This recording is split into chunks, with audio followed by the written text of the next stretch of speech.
I wrote Words of Love a long time ago.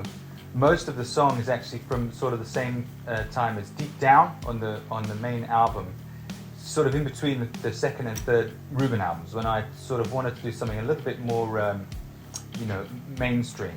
And the only way that came out is with it in Good Luck, I reckon, on that third Reuben album. The other ones didn't really fit, I couldn't get them on the record. But actually, the middle eight, so the verse and the chorus are from that kind of time, sort of 2006-ish.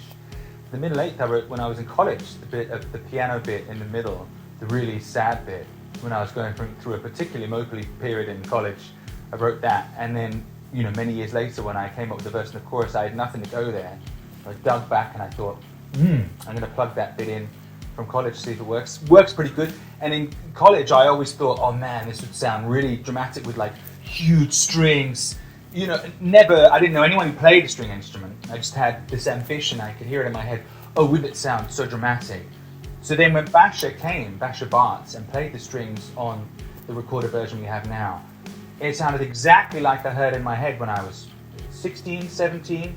Hasn't really changed. So I was right about how dramatic it sounded. Maybe it sounds a little bit over dramatic because I was a dramatic kid, but there you go. The song is really about, if you've heard Let's Stop Hanging Out, this is the other side to that coin.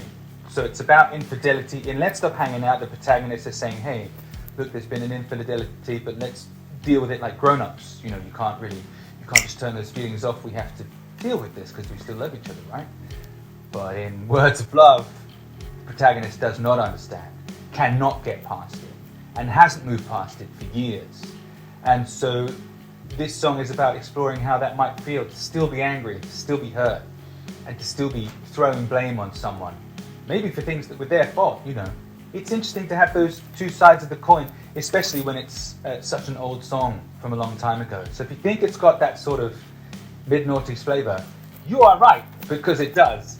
And we recorded it at the start of the album sessions, and there was a question as to whether or not it could go on the album, and it could have gone on the album, but we decided to save it for the EP because we liked it so much, and we thought the album is so chock full of, radio singles, as it were.